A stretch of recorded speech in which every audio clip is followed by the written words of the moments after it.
लेकिन सीधी बात यह है कि यूपी में गठबंधन रहेगा। राधिका जी, ये तो अखिलेश जी कह रहे हैं गठबंधन चलेगा, लेकिन चलेगी अखिलेश जी की, ऐसा भी संदेश दे रहे हैं। क्योंकि जिस तरह का एक डिजास्टर हरियाणा में हो गया, जीतते जीतते हार गई, उसके बाद क्या कॉन्फिडेंस हिल गया है कांग्रेस पर और राहुल गांधी पर। जय श्री राम। देखिए, ठगबंधन तो वैसे ही नहीं चलने वाला। वो अब जितना भी साथ हो जाए, काट की हांडी एक ही बार चढ़ती है। और वो हमने हरियाणा के चुनाव के नतीजों में देख लिया। जिस तरीके से लोकसभा के चुनाव में एक फॉल्स नैरेटिव भेजाया गया कि संविधान खतरे में है, ये खतरे में है, मुसलमान खतरे में है, ये खतरे में है, सारी जातियाँ खतरे में हैं। क्या हुआ नतीजा? देश की जनता ने देख लिया कि ये सिर्फ एक भ्रमित करने का तरीका था, कि सारी इंडिया अलायंस एक हो गई। झूठ बोलने का जो ठगबंधन था वो एक हो गई, ये भ्रम फैला रहा था। चुनाव खत्म हुए, ऐसा कुछ सामने आया नहीं, और देश की जनता ने रियलाइज कर लिया कि ये तो झूठ बोला जा रहा था। उसका पहला एग्जाम्पल हमने हरियाणा के नतीजों में देख लिया। तो साफ है, उत्तर प्रदेश में आने वाले उपचुनाव में हमको 10 में से 10 सीट में विजय मिलेगी। वो इसीलिए क्योंकि जैसा मैंने कहा, उत्तर प्रदेश की जनता हरियाणा को भी देख रही है। उत्तर प्रदेश की जनता कुछ सीटें जो समाजवादी पार्टी और कांग्रेस की बढ़ी, उसके बाद नतीजा भी देख रही है। कैसे कैसे समाजवादी के गुंडे लगातार बलात्कार के आरोपी पाए जा रहे हैं। जब महिला कंप्लेंट करती है तो अखिलेश यादव महिला का डीएनए की बात करते हैं। उनके नेता किस तरीके की गुंडई पे ऑलरेडी आ गए हैं। जब पावर में नहीं है, ना सेंटर में ना स्टेट में, तो उत्तर प्रदेश की जनता ने एक मौका देके देखा, थोड़ी सी सीट बढ़ा के, और इनका पागलपन सामने आ गया। और साथ ही साथ जो हरियाणा में एक चीज और जो देखने को मिली कि जिस तरीके से इंडिया अलायंस ने लगातार बांटने का काम किया था, जाति पूछने का काम, जाति के नाम पे, धर्म के नाम पर हिंदुओं को बांटने का काम किया था, उसका जवाब हरियाणा ने दे दिया। हिंदू ने एक होकर वोट डाला, भारतीय जनता पार्टी को जाट ने भी वोट दिया। जो कहा जा रहा था जाट हमें वोट नहीं देगा, हमें एससी वोट भी मिला, एसटी वोट भी मिला, हमें हर समुदाय का वोट मिला। इसीलिए ऐसे नतीजे आए जिन्होंने इतिहास रच दिया, ऐतिहासिक नतीजा आया है। तो इससे साफ है कि हर वर्ग ने भारतीय जनता पार्टी को वोट दिया है और सब एक हो गए हैं, एक हो गए हैं। नहीं, आप तो एक होने का जश्न मना रहे हैं वहां पर राधिका जी, लेकिन वहां पर कांग्रेस पार्टी को क्या करना चाहिए? वहां तो साथी भी अलग हो रहे हैं। और मैं इसीलिए पूछ रही हूँ क्योंकि शांतनु जी आपके पास आऊं और चंद्रमोहन जी आऊं, उससे पहले जरा ये सुन लीजिए हुआ क्या है। यहाँ हम यूपी की बात कर रहे हैं, उपचुनाव की तारीखों का ऐलान कभी भी हो सकता है, इसीलिए लिस्ट तैयार कर ली। और योगी आदित्यनाथ ने तो हर सीट पर 3-3 उम्मीदवारों के नाम तय किए हैं, ऐसी खबर है। लेकिन इस बीच अखिलेश यादव के साथ साथ ओमर अब्दुल्ला भी कैसे कांग्रेस को आईना दिखा रहे हैं, ये जरा सुन लीजिए। ओमर अब्दुल्ला ने कांग्रेस को अल्टीमेटम दे दिया, बिना कांग्रेस के हम सरकार बना सकते हैं। ओमर ने कहा हमें 4 निर्दलीय विधायकों का समर्थन है और नेशनल कॉन्फ्रेंस के पास अब 46 विधायकों का समर्थन है। तो कांग्रेस को आज का समय दिया जाता है, अगर समर्थन पत्र की कार्रवाई आज पूरी कर ले तो ठीक है, वरना आपके बिना हम सरकार बना रहे हैं और आपकी जरूरत भी नहीं है। ये गठबंधन के लिए एक और खतरा है क्या? ये एक और थ्रेट है क्या? चंद्रमोहन जी जरा इस पर बताइए।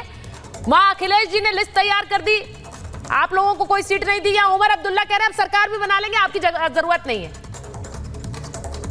चंद्रमोहन जी देखिए, इतने बड़े प्रचंड बहुमत की बात करने वाली सुचारता भारतीय जनता पार्टी 240 पे आके अटक गई, और जो अपने पैरों पे खड़े होना चाहती थी वो बैसाखियों पे आके खड़ी हो गई। और उन्हीं के नेता अगर आज एक स्टेट जीत जाए, वो भी घपलेबाजी के साथ, और कोई ज्यादा बड़ा अंतर ना रहे, अंतर भी 7 या 8 सीटों का रहे, और उस जीत को ऐसा मानने लग जाएं कि जैसे धरातल पे कभी और इससे ज्यादा जीत मिलती नहीं है, तो स्वाभाविक है घमंड की पराकाष्ठा जो भाजपा की नीति है कि कोई ऐसा ठगा नहीं जिसको भाजपा ने ठगा नहीं। आप एक मिनट, आप ये कह रहे हैं हरियाणा घपले से जीती है बीजेपी, ये कह रहे हैं आप? घपला तो है ही है। जब इलेक्शन कमीशन के कंप्लेंटों के अंदर जो सुचारू रूप से जो कंप्लेंट गई है, जिसके ऊपर वेबसाइट के ऊपर जिस चीजों के अंदर 99% बैटरी चार्ज मिली और जहां पर कम चार्ज मिली, उनका रिजल्ट सामने है। और 17 विधानसभा सर, इलेक्शन कमीशन ने कहा ऐसा कुछ है नहीं। आप लोग कोर्ट क्यों नहीं जाते हैं? अगर घपले से एक सरकार बन गई है तो ये देश के लिए अच्छा नहीं है सर। अगर आप यहाँ बैठकर ये कह रहे हैं तो कोर्ट जाइए प्लीज। यहाँ बैठकर बोलने से कुछ नहीं होगा, कोर्ट जाइए, बोलिए घपले से सरकार बनी है, गलत हो रहा है इस देश में। जाइए ना कोर्ट चंद्रमोहन में भी जी। जाएंगे। जाएंगे। भाजपा जैसी भ्रष्ट सरकार के लिए अगर कोर्ट में भी जाना पड़ेगा तो जाएंगे। नहीं, आप नहीं जाएंगे कोर्ट में। और भ्रष्टा के साथ दुष्टता बड़ी हो और वो इलेक्शन जीतने के सुचेता लिए जी। लोकतंत्र को सर मैं आपको एक बात बताऊं, आप कोर्ट नहीं जाएंगे। जाएंगे, आप सिर्फ शोज में बयान देंगे। अगर इतना बड़ा घपला हुआ है इस देश में, एक राज्य में सरकार घपले से बनी है, तो आपको लोगों के हित में कोर्ट जाना चाहिए। आप लोगों की चिंता करते तो कोर्ट जाइए, नहीं जाएंगे आप, क्योंकि आप जानते कोई घपला नहीं हुआ। नहीं, आप एक तरफ नजर रखते हैं ना, आपकी दूसरी तरफ नहीं जाती। मेरी दूसरी तरफ नजर है, मैं तो कह रही हूँ लेकर जाइए ना आपके कोर्ट पास राधिका जी की न्यूज़ आ पार्टी जाती है, आप को। उसको बड़ा कर क्यों लेते छोड़ रहे हैं आप? जैसे आपने अखिलेश यादव जी की न्यूज को बड़ा कर लिया। अखिलेश यादव जी ने क्या कहा कि गठबंधन के थ्रू लड़ेंगे, आपने बड़ा करके दिखा दिया सुनील क्योंकि जी आपकी मजबूरी है। फिर आपने अभी उमर अब्दुल्ला की न्यूज को बड़ा करके दिखा दिया क्योंकि आपकी मजबूरी है।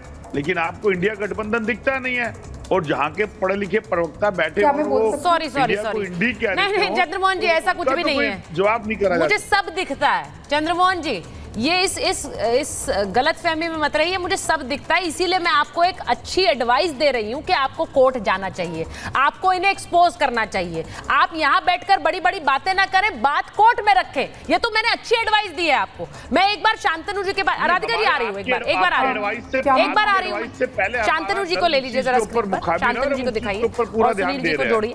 मैं शांतनु जी एक चीज क्लियर पूछ रही हूँ, योगी आदित्यनाथ उपचुनावों के लिए पूरी तरह से तैयारी कर चुके हैं, हम पिछले कुछ दिनों में ये देख रहे हैं। उधर अखिलेश यादव भी कर रहे हैं। अखिलेश यादव क्या ये रिस्क लेंगे कि योगी आदित्यनाथ के सामने वो राहुल गांधी को आगे कर दें?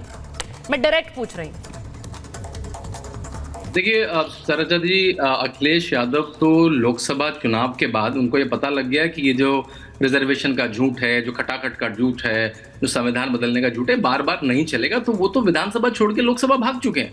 ये तो खुद सोचिए, अखिलेश यादव की राजनीतिक महत्वाकांक्षा में लोकसभा उनके लिए कोई बड़ा मायना नहीं है। खुद उनका लोकसभा में रहना, वो जब विधानसभा में रहते थे तो उनके और योगी आदित्यनाथ के बीच में जो चर्चाएं होती थी वो उनको भी मीडिया हाईलाइट देती थी।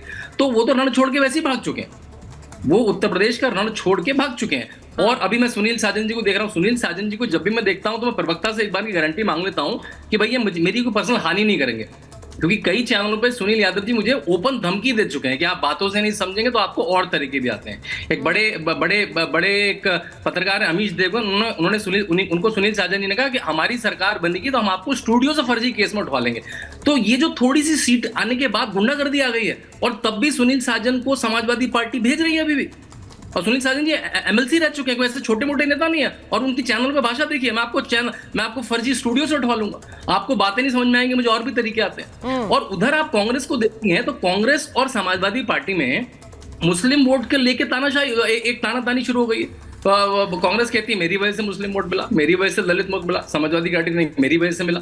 तो ये जो वोट बैंक की छीना झाट है, सब देख रहे हैं कि कांग्रेस छोटी पार्टियों को अब उनके दाने पे पल रही। तो जब ये दिखेगा तो उनको आम आदमी पार्टी भी दरकिनार करेगी अपने साथ, नहीं साथ आने देगी। दिल्ली में कल बोला भी उन्होंने, समाजवादी पार्टी भी साथ में नहीं आती। ममता जी तो वैसे ही उनको हाशिए में रखती हैं। अमर अब्दुल्ला ने उनको ठेंगा दिखाना शुरू कर ही दिया है कि आपके साथ नहीं है। तो मैं देखूंगा ये जो 10 उपचुनाव है, मेरे ख्याल से इससे मामला और क्लियर होगा कि जो गठबंधन था आर्टिफिशियल, ये कितना आगे चल पाए। देखिए